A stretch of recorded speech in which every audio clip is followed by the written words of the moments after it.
According to the Ayah 11 of Surah An-Nisa, a daughter receives half the inheritance compared to a son. Also, according to verse 282 of Surah Al-Baqarah, the testimony of two women is equal to one man. What would you say to someone who thinks these are unfair?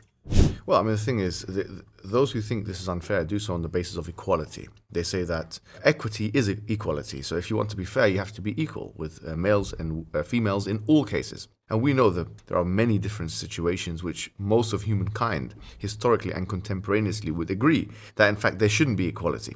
Even in the West, they have maternity leave. Even in the West, they have certain jobs and roles that are still specified and dominated by men. For example, mining, for example, the military profession, for example, contract work and DIY and all that kind of thing. Equality usually is misappropriated or sometimes used strategically for people to get their way. But the idea, therefore, the assumption that equality equals equity is something which needs proving in the first place. Secondly, the truth of the matter is that actually it's not the case that daughters get less than sons. It's brothers who get more than sisters, specifically, and in certain situations, most situations. However, it's not even the case in inheritance that males get more than females. In fact, there is many situations in which the female gets more than a man. In fact, the single most inherited group in Islam is two daughters. فَإِن كُنَّ نِسَاءً فَوْقَ اثْنَتَيْنِ فَلَهُمَا ثُلُثَا مَا تَرَكَ.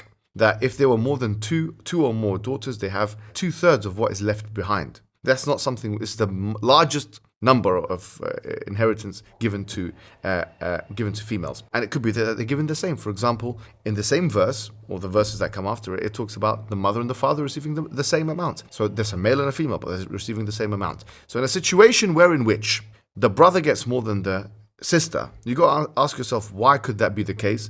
So you got to think about the philosophy of Islamic inheritance, which takes into consideration two things. Social responsibility, number one, and proximity, number two.